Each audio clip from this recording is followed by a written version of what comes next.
যা বুঝিস না তার মধ্যে কথা বলতে আসিস না। তুমি আমার বুঝনীয় দাদা, আমার চেয়ে অনেক বেশি তুমি বোঝো। তবুও বলছি, সব দিক না ভেবে চিনতে উত্তেজনার বসে কোনো কিছু করা ঠিক নয় দাদা, তাতে পরে অনেক দুঃখ পেতে হবে। দুঃখ বাবা আমি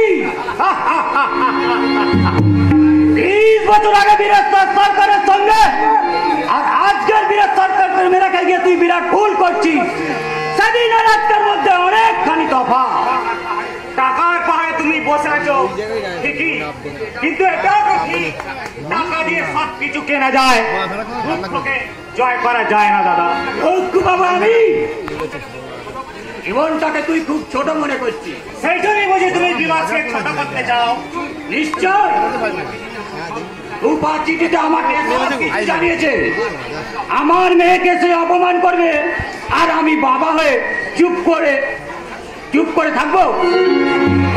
কথাটা তুমি মন্দ বলবে দাদা, কিন্তু রূপা যদি বিবাহকে অপমান করে সেখানে তোমার কি করা কর্তব্য দাদা? প্রচন্ড রাগ করো না দাদা, রূপা আমারও কম আদরের নয়, কিন্তু তার যে এতখানি অধঃপতন হবে এ আমি কোনোদিন স্বপ্নেও ভাবতে পারিনি। তার জন্য তো তুই দায়ী। এ বাড়িতে বিয়ের জন্য তুই একরকম জিনিস ধরলি আর আমি রাজি না হয়ে পারলাম না। এখন দেখছি তোর কথা শুনে আমি বিরাট ভুল করেছি। ওখানে রূপা কোনোদিনই সুখী হতে পারবে না।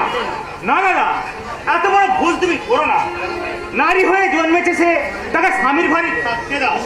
প্রচন্ড মেয়েদের জীবনে স্বামীর চেয়ে বড় আর কিছুই নেই দাদা, কারণ বাবার যতই ধন ঐশ্বর্য থাকুক না কেন, বিয়ের পরে বাবার পরিচয় বহন করে না, বহন করে তার স্বামীর পরিচয়।